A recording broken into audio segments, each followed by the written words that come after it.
Shalom ya Iskon. Mari sebelum kita melakukan setiap tugas-tugas kita, melakukan aktivitas kita, mari kita akan belajar kebenaran firman Tuhan.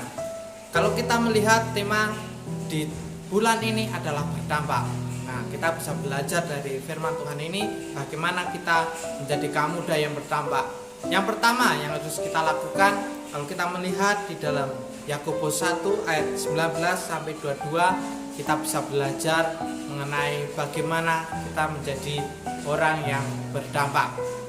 Yang pertama, di ayat yang ke-19, hai saudara-saudara yang kekasihi, ingatlah hal ini, setiap orang hendaklah cepat untuk mendengar, tetapi lambat untuk berkata-kata dan juga lambat untuk marah.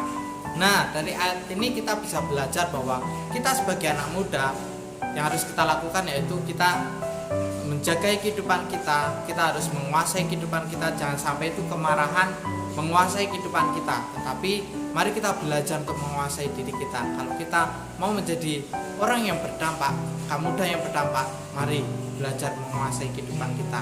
Dan yang kedua yang harus kita lakukan yaitu di ayat yang ke-21, sebab itu buanglah segala sesuatu yang kotor dan kejahatan yang begitu banyak itu, terimalah dengan lemah lembut firman yang tertanam di dalam hatimu yang berkuasa menyelamatkan jiwamu. Nah, ini kita bisa belajar. Yang kedua yang harus kita lakukan yaitu kita membuang segala hal-hal yang kotor, membuang segala hal-hal yang jahat di dalam kehidupan kita. Kita bisa saja kalau kita masih menyimpan hal-hal yang jahat, kita bisa memberi dampak kepada orang-orang di sekitar kita. Tetapi dampak yang kita berikan kepada orang-orang di sekitar kita ketika kita menyimpan hal-hal yang kotor, menyimpan hal-hal yang jahat, itu adalah dampak yang negatif.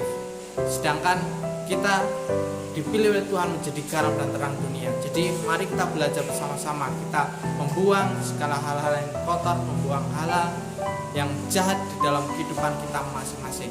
Dan yang ketiga, untuk kita bisa menjadi kaum muda yang berdampak, yaitu ayat yang ke-22, tetapi hendaklah kamu menjadi pelaku firman dan bukan hanya pendengar saja, sebab jika tidak demikian kamu menipu dirimu sendiri.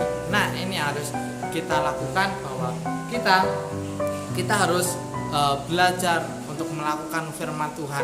Kalau kita sudah melakukan dua hal yang tadi, tetapi hal yang terakhir ini tidak melakukannya, maka semuanya akan sia-sia, semuanya akan sama-sama saja. Dan mari kita belajar bersama-sama untuk kita melakukan firman Tuhan. Ketika kita melakukan tiga hal ini, yang pertama kita menguasai kehidupan kita, yang kedua kita belajar untuk membuang segala hal-hal yang kotor, segala dosa dalam kehidupan kita, dan yang ketiga kita belajar untuk melakukan firman Tuhan dalam kehidupan kita. Maka di situ kita akan menjadi anak kaum muda yang berdampak. Selamat pagi, Tuhan Yesus memberkati. Shalom ya Squad, kembali lagi di Thunder. Nah teman-teman, semenjak sekolah online ini aku udah gak ngerti tanggal. Mas sekarang tanggal berapa nih? 4 Maret 2021 guys. Oh my god, berarti sekarang udah ganti bulan dan pastinya ganti tema dong ya. Temanya apa Van? Kasih tahu. Berdampak. Nah, tema bulan ini berdampak dan tema renungan tadi pagi juga berdampak. Pasti kalian udah pada denger kan gimana Van ya tema renungan tadi pagi? Meresep banget, Sampai ke ulu memberkati, hati. terus gini ya sampai rulang rusuk gitu. Rulang rusuk ya. Ya gitu lah guys. Teman-teman pasti dengerin sampai habis kan nih. Kalau nggak sampai habis pasti nggak ketemu sama kita. Nah, jangan lupa nanti malam kita ada ibadah Mesbah Dupa teman-teman. Mesbah Dupa itu jadi kita lebih mengutamakan untuk memberi kepada Tuhan. Jadi kita nggak akan minta di situ, kayak kita lebih memberikan hati kita, penyembahan kita buat Tuhan. Jangan lupa ya, jam berapa Fania dan di mana? Jam 6:30 malam di gedung GEJA Pekalongan lantai 2. Jangan lupa untuk selalu mengikuti protokol kesehatan dengan Memakai masker, mencuci tangan, dan menjaga jarak. Tuhan Yesus memberkati.